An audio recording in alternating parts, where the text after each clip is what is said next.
et même encore aujourd'hui, où j'ai 74 ans, lorsque j'ai à prendre une décision de quelque importance, je ne peux le faire indépendamment de la question qui me surplombe, mais qu'est-ce que papa en aurait pensé? Considérerait-il qu'en la circonstance, je me comporte de manière raisonnable et humaine?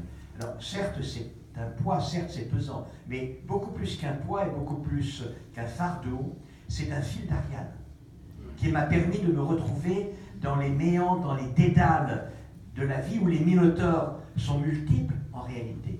Et la raison pour laquelle je n'y ai point succombé, je crois, c'est que papa m'avait donné ce fil d'Ariane. Et je lui suis, malgré cette mort, incroyablement reconnaissant.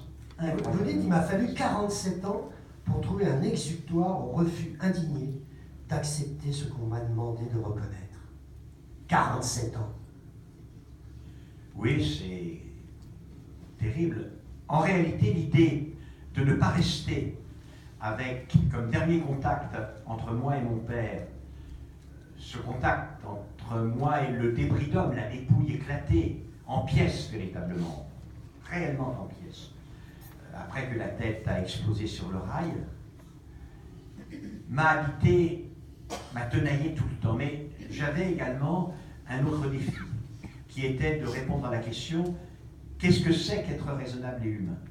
Et je me suis beaucoup concentré sur ce défi, jusqu'à ce que, en 2016, j'écrive ce livre « Être humain pleinement », qui en quelque sorte est la réponse définitive à l'injonction de Jean, mon père. « Papa, voilà, tu m'as demandé il y a 43-44 ans d'être raisonnable et humain.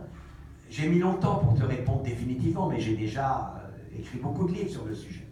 Mais cette fois-ci, c'est le dernier livre que je consacre à ce sujet. C'est donc ma copie finale. Voilà, papa, je te la remets. Et donc, ce boulot-là était fait. Il me restait l'autre.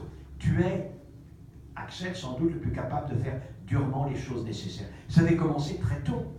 Que voulez-vous? C'était effroyablement dur pour un garçon de 26 ans, un jeune homme de 26 ans, de reconnaître ce corps en pièces alors qu'il sait que son père vient de lui écrire dans le train. C'était effroyable. Eh bien, c'était pas fini. Il me restait quelque chose à faire. Et ce qu'il me restait à faire, c'est justement de ne pas en rester là. Alors, j'ai eu plusieurs plans pour essayer de ne pas en rester là. À un moment donné, j'ai essayé d'écrire un dialogue décalé entre Jean, entre cet homme-là et son fils.